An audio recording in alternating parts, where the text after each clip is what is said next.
writer, his writing is awesome. Author of the year. Hey Arthur, come sit right here. Hey Arthur, this is your chair, or throne, or whatever you call it. Hey, Jamal, I'm Nicole. Nice to meet you, Nicole. Earl Center. Okay. What is your name? And what year are you in at Wheelock? My name is Nicole Cuna. I'm actually not a Wheelock student. I just graduated from Simmons. So I'm right across the street. Why don't you describe your position here at the Earl Center, and what do you do, and kind of what are you responsible for around here? I'm a public service assistant, which basically means I do everything. Okay. All right. I help with 3D printing. I teach classes. I do workshops. I help with the curriculum library. I kind of boss Mayor around unofficially. Okay. So it's a lot of fun. I'm organizing things right now. Our storage closet's not very organized. And I'm actually helping with the rebranding too. Okay. The rebranding of the Earl Center? Yep. So logo, our colors, all that kind of stuff. But okay. All right. What are 3 things you like most about working here at the Earl Center? I would say I love the people. Mayor's a great mentor and a supervisor. She kind of throws me into everything. So she's awesome. I love how I can learn everything I can possibly think of, and it's always about self-education. So we learn on the job all the time, and then you can implement what you learn on the job. And then I love just showing people what we do. Just last week I was helping with the STEM camp that's coming through, and I was teaching, what year were they? High schoolers about 3D printing and having them actually create things to print, sending them to the printer, and then sending them off. Okay. And then we have another one coming this week. What are at least 2 challenging things about running the Earl and telling people what to do? I wouldn't say I run the Earl. Mayor does, but I help. I would say being a short person or person of short stature, reaching for things on tall shelves. I usually have to ask my coworkers to help me with that a lot of the time. And then, I don't know. That's the hard part. The challenging things are even things I like. So I would say the next challenging thing is just knowing where everything goes. Things pop up everywhere, and you have to figure out, where does this go in the collection? What department could this be used for? And kind of just saying, how can we build this place? So this is the curriculum library. We have the manipulatives and toys that a lot of the students use here. The faculty and staff use them. I know we have one department, Child Life, I believe, that uses them at one of the hospitals in the area. People use them for Jumpstart. People use them for classrooms. We have a lot of the core curriculum, board games. A local area nonprofit uses things in our library. So we have basically anything you might want, and if we don't have anything, just tell us to buy it and we will buy it, because it's always right now we are still working on how to use it. I know we can lay something down and scan it, and then send that scan to the 3D printer. So people do body parts. It's pretty cool. Wow. Not here though. So what do you think are the implications if I could scan your finger and have it printed over there, or I can scan your face and have it printed over there? I mean, you could use them as like a cast for something, and if you wanted to create a mold for someone and make a mask, or a mold of someone's hand to have a prop or something, I think that might be a good use for it. Okay. I know Mayor's hand is in there a couple times. Yeah, I saw this video of a guy who made a mold out of his teeth and created braces for himself. Really? Yeah. That's not what I've heard of, but I know people are doing noses, ribs, and a lot of people are doing prosthetics. There are a lot of kids doing prosthetics for the kids. So that's one of the biggest things we follow around here. Okay. Yeah. 3D printer. We're leasing it right now. It's been used all over campus. There's nothing going right now, but usually we have projects going for workshops or creating something for PSA or department. Here are a couple of examples. I know. Look at this. I was looking at this. Like, I just have a question. Is it hollow inside, or is it? Some of them are hollow. Some of them are more dense. It depends on how much detail you really want. And the more detail you have, the longer they take.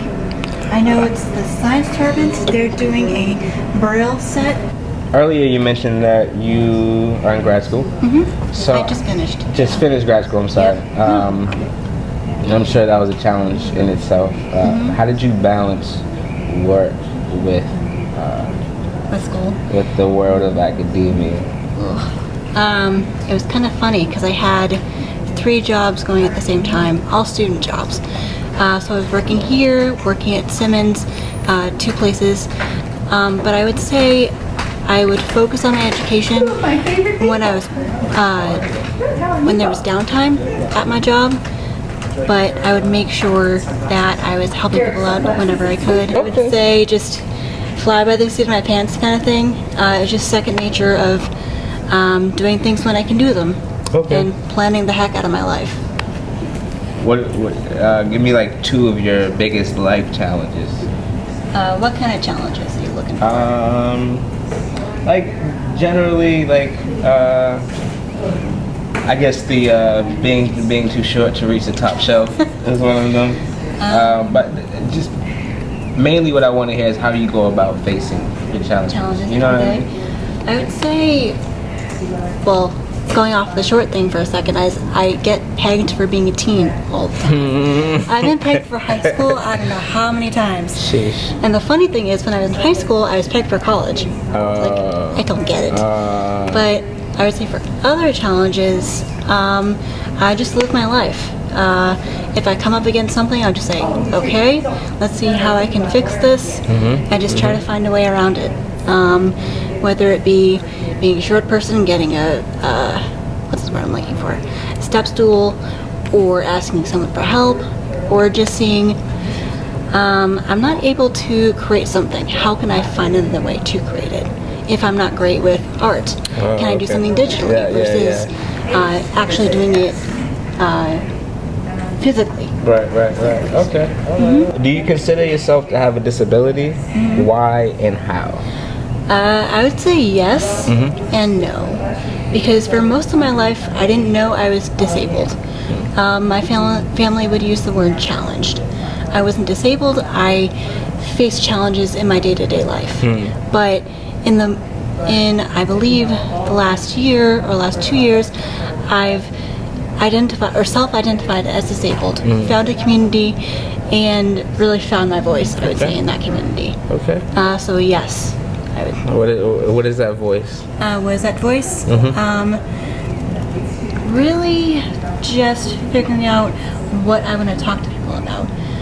Right now, going back to the Earl Center Mayor for a second, we actually got connected through our discussion of disability. And since I started here, we've always wanted to create workshops or classes that focus on disability, and I've worked with my coworkers about that. And then I also have friends around the city who are also in the disability community. So it's just like finding what do I want to talk to people about and what do they know and how we can come together with that. Okay. If you want to know more about the disabilities I have cerebral palsy, anxiety, ADD, and I think that's about it. I don't know. Okay. It's a life experience, so keep learning. Yeah, and I'm pretty sure you have to adjust. You know, it's not just the type of lifestyle that you go. This is how I'm going to live every day. You know, it's all about adjusting. It's all about adapting. There's no truth to life. You have to figure it out day by day. Yeah. How do you want others to see you, Nicole, when people first meet you? I guess maybe unassuming, but yet vocal. Because I want to show people that no matter where you are in life, you can find your voice at any point. You can empower others while empowering yourself, and keep learning. It's all about self-education, all about finding your voice, and all about helping others find theirs. Okay, Nicole, finding your voice, making people aware, creating opportunities. I like it. So we're opening up to the end of the curriculum library into our art space. Okay. This is basically where people bring kids to make projects, or the nonprofit Artistic Noise. They have all their parties or meetings here. Some departments have other meetings here. A lot of the time we take stuff from the library and play board games, or we have robots in our storage room that we can use. Okay. I actually had a robot walk down this way. I was programming robot. like an actual robot 2 weeks ago, programming it to move at a 90-degree angle and then spin around 360 a couple of times. Cool. So, Nicole, I wanted to ask, why do people refer to some people as disabled? From what I understand of it in my own experiences, I don't think people understand that there's no ability and disability. It's all perception. Disability is the idea that you can't do what's normal, meaning you can't use your 4 limbs, your brain, or something that's perceived as whole. The disability is a lack of something. And whether you say disabled or handicapped or differently abled, it's all the same idea of lack. But as I was saying earlier, there's no one experience. So the thing that I really want to drive home is that there should be no distinction of us versus them or separatism. There's always, I can do this, but I can't do that. You can do this, and you can do that. Right. It's all about knowing what one person can do, someone may have to compensate. And it's all about just trying to figure out how we can all come together to figure out where the pieces fit and how to make them work. It's all about perception, really. Thank you very much, Nicole. I appreciate that. Yeah, it's fun talking to you. Same to you.